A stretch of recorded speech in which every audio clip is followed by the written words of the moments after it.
My FPL Game Week 7 team selection. In this video, we're going to look at my possible transfer plans for this week, the next best game weeks where we could see triple captains being used, being activated, and how my team fared in game week 6 after I took my first point hit of the season.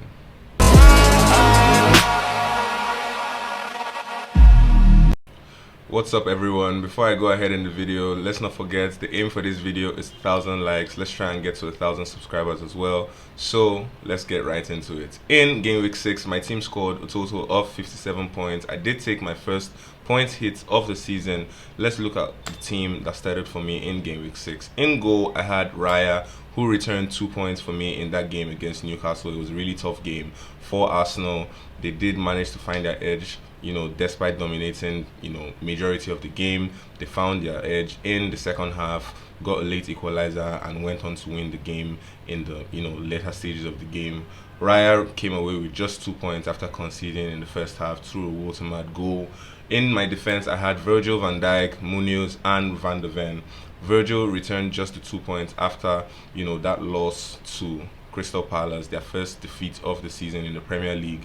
Munoz also returning 2 points, could have possibly been a clean sheet, but saw his clean sheet get wiped out by a Chiesa goal in the game against Liverpool. My third defender, Van de Ven, returning 2 points after a narrow 2-2 draw over the weekend. In my midfield, I also had Kudus, who could have gotten something away from that game, hit the crossbar a couple of times, scored a goal, but it did get ruled out as well. So he returned just the 2 points for me. Mo Salah returning 2 points as well in the game against Crystal Palace. Honestly, been a really shaky and disappointing start for the Egyptian King. But let's see how he turns things around. He does have a couple of tough games approaching before and after the international break. So let's see how he holds up.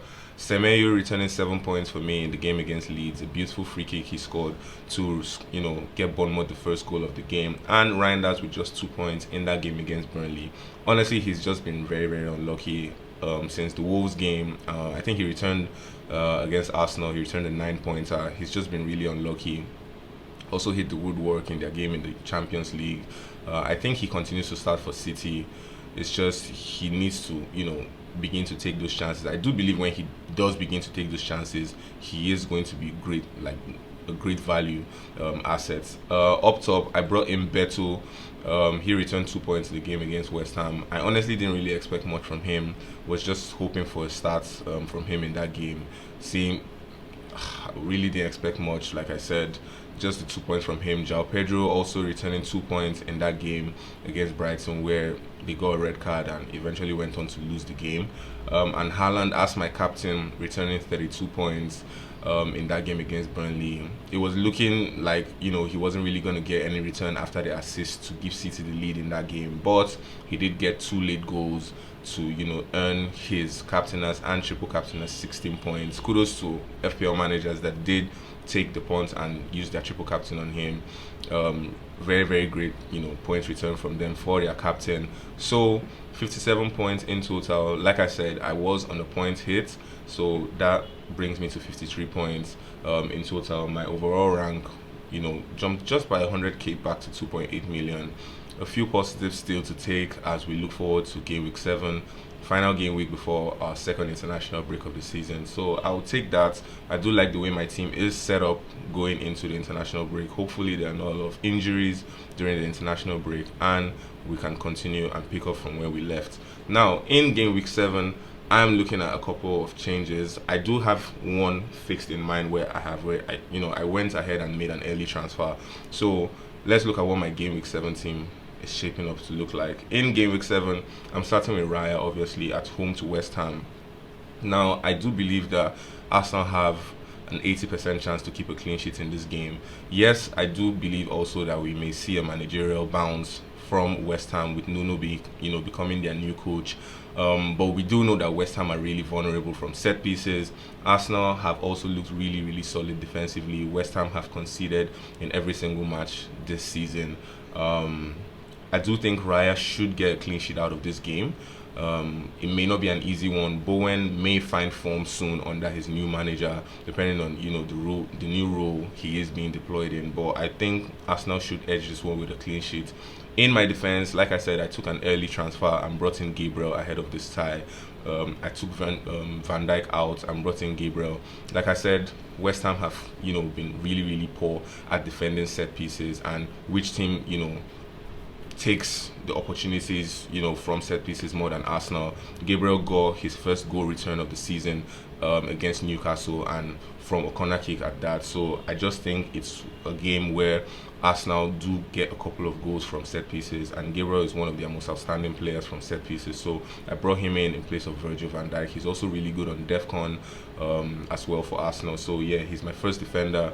Munoz and Van de Ven will also start for me. Munoz hasn't really gotten a goal return so far for Crystal Palace this season, but he did score a goal for them in their Conference League game yesterday. So I do think Munoz will come good eventually. He's playing away at Everton. I do think it's going to be a kind of a cagey match, hoping for a clean sheet or a possible attacking return from him in that game. Van de Ven, like I said, is my third defender away at Leeds. Leeds have looked like a really good team coming up from being promoted from Championship. They have looked exciting to watch amongst newly promoted sides, as well as Sunderland. I think this may be a bit tougher than people are looking at it. Tottenham should edge this game with a win, but I do think they concede. I'm just hoping for probably maybe an attacking return from Van de Ven from set pieces. Leeds haven't really defended all their set pieces really well this season as well, so I'm hoping for something from him in that game. In my midfield, I'm going with Kudus, Salah, Semenyo, and Reinders again. Kudus, I'm hoping he can finally get his first goal for Tottenham in this game. He was close to scoring in their previous game over the weekend, but he saw it get ruled off for offside. He did hit the woodwork as well, so I'm hoping he finally gets something in this game against Leeds. Salah, I am holding on to. I did think of taking a minus again to bring in the likes of either Saka or Eze, who are playing West Ham. It did feel like it would be worth the minus, but I am looking at the fact that Chelsea doesn't have a really great defense going into this game. We see Chalobah out suspended, Tosin out injured, Fofana is injured as well. So they're going to be starting a centre-back partnership that hasn't really played together before in the Premier League, in people of Badiashile and Achiampong.